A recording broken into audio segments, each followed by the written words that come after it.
Fala, curioso! Você também é apaixonado por futebol? Esse esporte é capaz de unir gerações, classes e nações. Pode-se dizer que o futebol é o esporte que mais tem apaixonado por todo o mundo.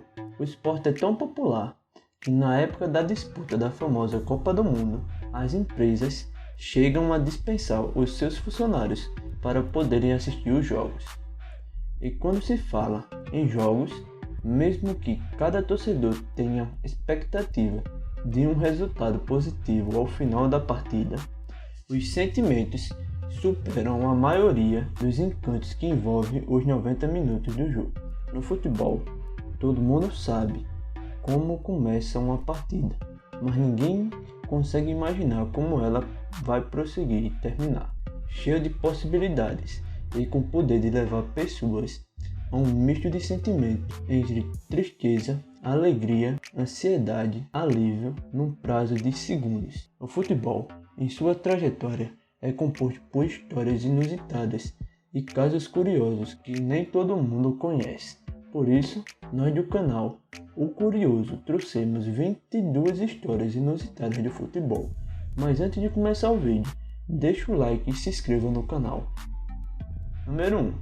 A primeira Copa do Mundo foi na América do Sul. A primeira Copa do Mundo de futebol foi realizada no Uruguai, no ano de 1930, e os anfitriões levaram o título da competição, vencendo a Argentina na grande final.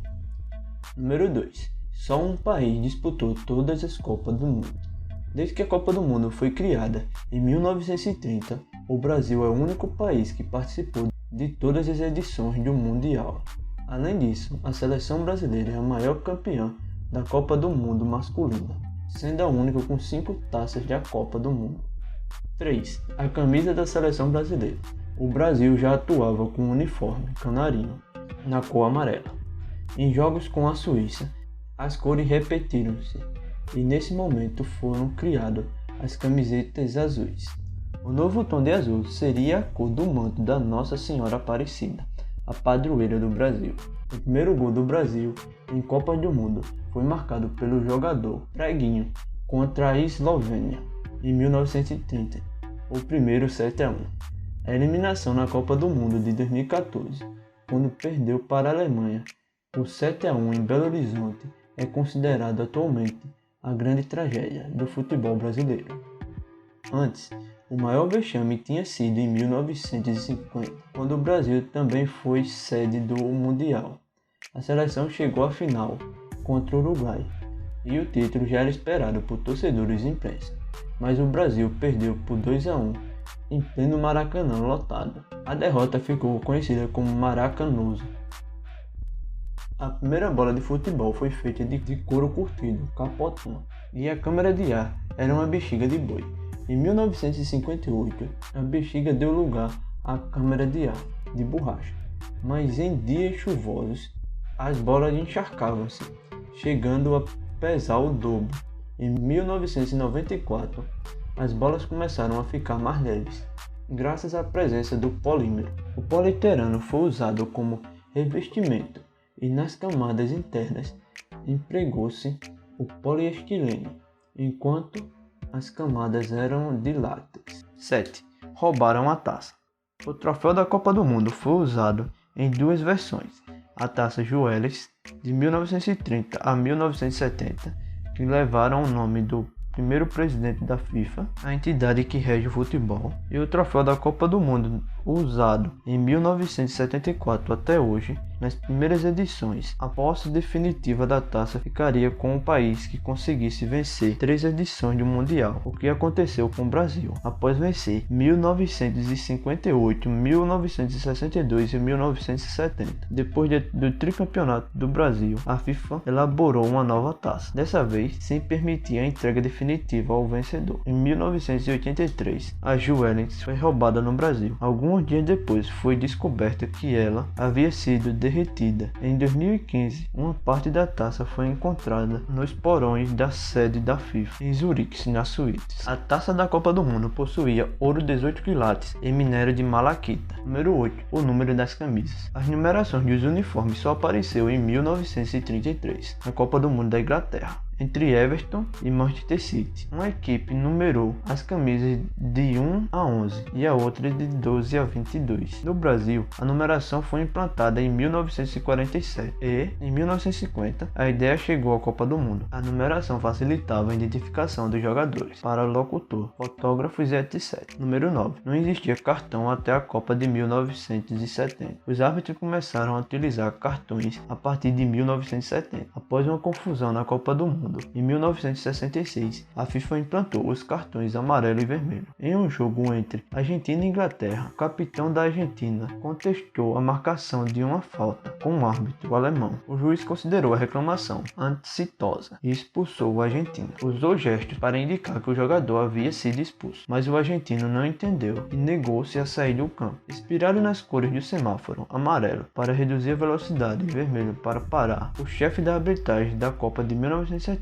teve a ideia de usar cores para sinalizar as penalidades. Antes disso, os árbitros usavam apenas o apito, voz e gesto para fazer marcações. 10. O primeiro clube de futebol do Brasil. A prática de futebol no Brasil foi realizada pela primeira vez pelo São Paulo Atlético Clube, time formado por colonos ingleses, em 1988. No entanto, o clube de futebol mais antigo e que ainda está em ativa no Brasil é o Esporte Clube Rio Grande, fundado em 19 de julho de 1900, em homenagem à equipe. A data também foi escolhida como o Dia Nacional do Futebol. 11. O jogo com 22 expulsões. O maior número de expulsões já visto em uma partida de futebol brasileira ocorreu entre Portugueses de São Paulo e Botafogo do Rio de Janeiro, pelo torneio Rio-São Paulo. Foram 22 jogadores expulsos depois de uma briga entre duas equipes. 12. Recorde de gol. Pelo campeonato escocês, em 1988, o Aberystwyth goleou o Bombers por 36 a 0. A goleada poderia ter sido maior, já que 7 gols foram anulados pela arbitragem por impedimento. E já era profissionalismo uma partida tornar-se históricas por quebrar recordes mundiais e evidenciar o desequilíbrio de seleções que acontecia na Oceania. Pelas eliminatórias da Copa do Mundo de 2002, a Austrália enfrentou a Samoa Americana em 11 de abril de 2001 e venceu pelo placar de 31 a 0. O resultado foi reconhecido como maior vitória em uma partida internacional de futebol, em consequência do desequilíbrio entre a Austrália e outras seleções da Oceania. A Austrália foi convidada em 2005 para participar das eliminatórias asiáticas. 13. Primeiro jogo no Brasil. Charlie Miller foi quem havia trazido as primeiras bolas de futebol para o Brasil. Trabalhava na empresa São Paulo Railway, responsável pela estrada de ferro de Santos a Jundiaí, e ensinou os funcionários a jogarem o futebol em 1895. Ele reuniu os funcionários da sua empresa com os da Gás Company, responsável pela iluminação da cidade de São Paulo, para disputar uma partida. Não se sabe quais jogadores marcaram os gols, mas o placar terminou em 4 a 2 para a equipe de São Paulo. O jogo é considerado o primeiro a ser realizado no Brasil. 14. Maior público. Brasil e Paraguai foram os responsáveis pelo maior público. Impressionante, 183 mil pagantes em uma partida de futebol no Brasil. O jogo foi válido pelas eliminatórias da Copa do Mundo de 1970, realizado no estádio Maracanã em 31 de agosto de 1969. 16. Jogador mais velho na Copa. O goleiro do Egito, El Haddari, é o jogador mais velho a ter disputado uma Copa do Mundo. Ele bateu o recorde ao entrar em campo contra a Arábia Saudita aos 45 anos, 5 meses e 10 dias na Copa da Rússia em 2018. Anteriormente, o recorde era do também goleiro Mondrag da Colômbia em 2014. Ele disputou a Copa do Mundo do Brasil com 43 anos e 3 meses. 17. O jogador mais novo a vencer uma Copa do Mundo foi Edson Arantes do Nascimento, ou Pelé, ou também conhecido como o Rei do Futebol. Com apenas 18 anos, Pelé foi campeão da Copa do Mundo em 1958, conhecido como o Rei do Futebol. Pelé detém ainda o recorde do jogador mais novo a marcar em uma Copa do Mundo, um gol em cima do país de Gales. Pelé é considerado o Rei do Futebol.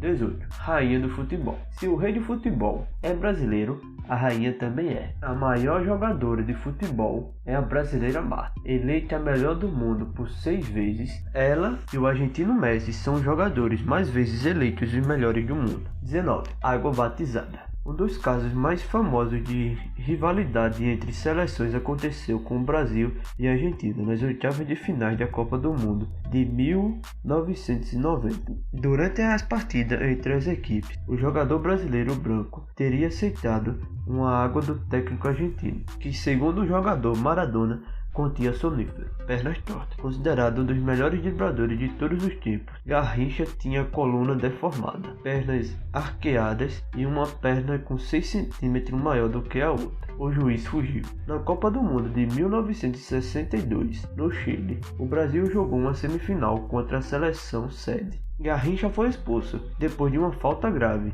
no chileno Elândio. Por isso, não poderia jogar a final. No entanto, a súmula, ou relato final do jogo, não constava a expulsão de Garrincha, o bandeirinha que havia dado a ordem de expulsão do jogador brasileiro. Na época, isso era possível. Voltou para o Uruguai, seu país de origem, sem dar esclarecimentos sobre a súmula. Assim, Garrincha pôde jogar a final, após ser absolvido pelo julgamento realizado pela FIFA. Não se sabe o certo o motivo do sumiço do bandeirinha, mas a versão mais divulgada é a que ele teria recebido dinheiro da Confederação Brasileira de Desportos, CBD, atualmente Confederação Brasileira de Futebol, CBF. 22. Quem ganhou os maiores títulos? Muitas vezes chamado de Rei do Drible, o brasileiro Ronaldinho Gaúcho é o único jogador da história do futebol a conseguir faturar a Copa do Mundo, a Liga dos Campeões, a Copa Libertadores, além de ter sido eleito o melhor jogador do mundo pela FIFA. Aos 13 anos, ele marcou 23 gols em uma partida. Esse foi o momento em que ficou conhecido pela mídia. Chegamos ao fim de mais um vídeo. Peço que se inscreva no canal e comente aí embaixo o que achou do vídeo e qual assunto vocês gostariam de ver no próximo vídeo.